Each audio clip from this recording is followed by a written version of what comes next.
The story starts with a guy named Taka watching a scene where a woman with a gun threatens to kill someone. Taka uses his power to make the woman disappear. Then, Taka wakes up to find out it was just a dream, and his classmate Tamachi is waking him up. Tamachi informs Taka about some deaths and a dragon outside. Later, they find themselves in another world where they meet a powerful figure named Kshin, who tells them they've been chosen for a competition. Those chosen receive special abilities. Tamachi is surprised she doesn't have one. Kshin explains that those without abilities can still be useful as servants. Their first mission is to kill a dragon. They meet their classmates, but some of them have sinister intentions. Taka ends up using his power to defeat them. They discover that time in this world moves differently from their own. One of their classmates, Matu, reveals they've been to this world before and defeated a demon lord. Matu also reveals a special collar that Tamachi becomes the owner of, giving her control over him. They learn about treasures left behind by the demon lord and Matu's plea for forgiveness. As they continue their journey, they encounter more challenges and mysteries. These folks have finally made it to the town. Tomo is happy they've reached, but Taka isn't thrilled.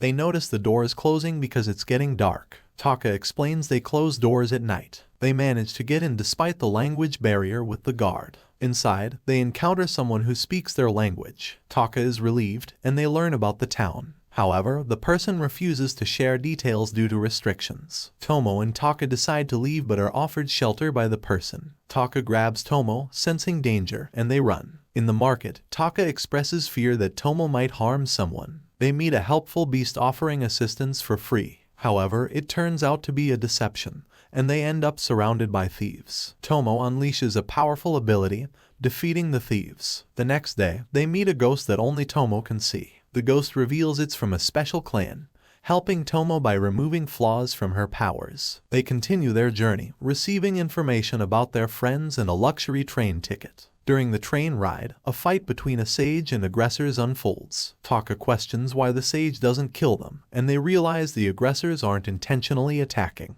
Meanwhile, another hero causes destruction, and a vampire sage experiments on a thief. As they approach a castle, a hero attacks a sage, and it's revealed the sage is intentionally killing people. Taka defeats the sage using her unique ability. The aggressor, now allied with them, can't guide them back to their world. They plan to investigate further, discovering the main sage's intentions and preparing for a potential attack by an army of immortals. At night, a tired Taka receives a futuristic sword as a surprise from the vampire sage. In simpler terms, a group of people arrives in a city that resembles Tokyo. They boast about their easy journey but mention that they left many enemies behind. One person claims to have defeated them all. They enter a special town with modern features, using barriers for protection. There, they encounter a classmate who left them in the forest. The classmate introduces them to his strange servants with unique abilities. The classmate, possessing a power called Dominator, can control others. He shares his backstory, revealing how he teamed up with a consultant to understand others' abilities. The consultant advised him to recruit people to level up by having them kill others. Meanwhile, the group faces unexpected threats in the city, including an invisible girl with ill intentions. In another part, a powerful person controls a monster and plans to make it their servant. However, the monster seems unique and powerful. Meanwhile, a girl with dolls challenges the group, but they manage to overcome her. The group faces challenges with strange creatures and encounters a person controlling cockroaches. They choose not to harm the insects and later find themselves in a city in distress. Zombies attacked, and they are now hiding.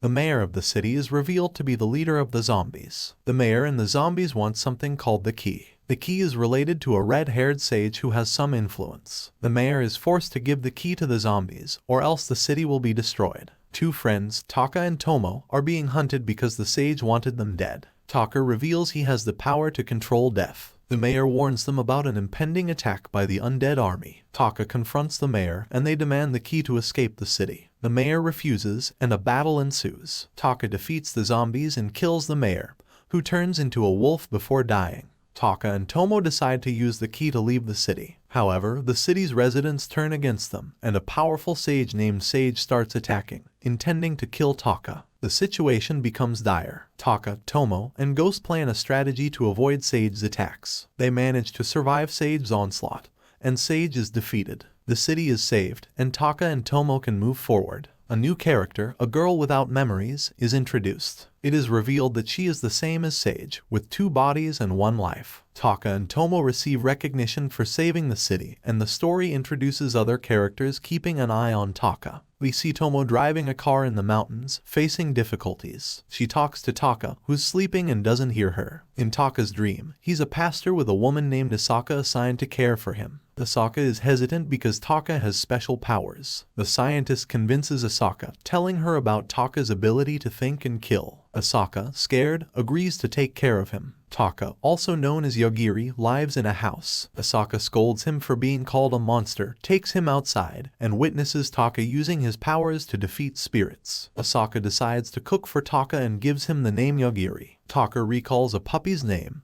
and Asaka names him Yagiri Taka. They shake hands, and Taka's dream seems to be opening up. In reality, Taka and Tomo are in trouble, and they need to go to Sage Sion. They encounter dragons, and Taka uses his powers to defeat them. An electric dragon begs for mercy, and Taka manipulates it to join them on their journey to the capital. They wanted to test your abilities. Can you become a master with a sword or not? These people haven't heard much about sword masters, so they don't know anything. Taka suggests it's time to go, but the girl pleads for them to come with her, promising to guide them to the capital. Reluctantly, they agree and enter a jungle to become sword masters. The exam begins, and many people are trying to become sword masters. They're told to start fighting, and within 10 minutes, whoever is left standing will win. A ninja gruesomely cuts someone in half, shocking the protagonist who is scared because she hasn't witnessed much violence. A knight comes to the rescue, claiming the 2 in danger are weak. While he tries to explain the true intent of the sword master's message, magicians attempt a sneak attack but are thwarted. The knight suspects the sword master punished the magicians for attacking secretly. The protagonist hands over a stone, and the person who was cut in half comes back to life through some form of revival. The sword master declares they need to move to the next place. The girl urges the protagonist to become a sword master, offering to be her disciple. They journey to a jungle, where the knight realizes they don't know much about sword masters. The knight explains that a sword master's role is to defeat the demon lord, and the new sword master is being chained to prevent the demon lord's release. The protagonist learns about the guy's ability to collect stones based on the torture he endures during the day, granting him power. The guy reveals they'll face a special tower with miasma inside, making everyone sick except during the night. They're searching for a missing girl, but night falls and they find an elevator in an unexpected location. Going up, they meet a sword master who points out the world's end from the tower. Inside a ball, Tomo sees strange things. Taka asks her what she sees, and she mentions a black man and a lady in white, who turn out to be the sword master and demon lord. The lady wants to handle a situation, and a weak guy claims he was invited. The sword master challenges him, and the lady showcases her power, creating an energy ball. However, it can't reach the demon lord quickly due to time slowing down inside a purple ball. To become the next sword master, candidates must reach the top floor, collecting 100 points without breaking specific rules. Taka and Tomo are on a mission to clear levels. They meet a girl who asks a weak crystal guy for a crystal. He agrees, but she dismisses him. In the future, many people die due to traps. The crystal guy dies but still has 1 crystal. Tomo suggests tying it to his hand for safety. They enter a hidden room, meet a powerful lady, and a fight begins. Taka, with hidden power, defeats her. Later, they find the crystal guy's hand cut off. After clearing stages, they decide to split up. Tomo and the knight stay, while the crystal guy books a room. Only 1 room is left, so Tomo and the ghost guy share it awkwardly. At midnight, an airdrop provides crystals. The goddess, who summoned them, checks in. The scene shifts to an assassin tasked with killing. This assassin has a powerful classmate who can copy abilities. In a fight, the assassin defeats a powerful opponent and gets a new mission to kill Taka. The story introduces a fat healer who asks for help.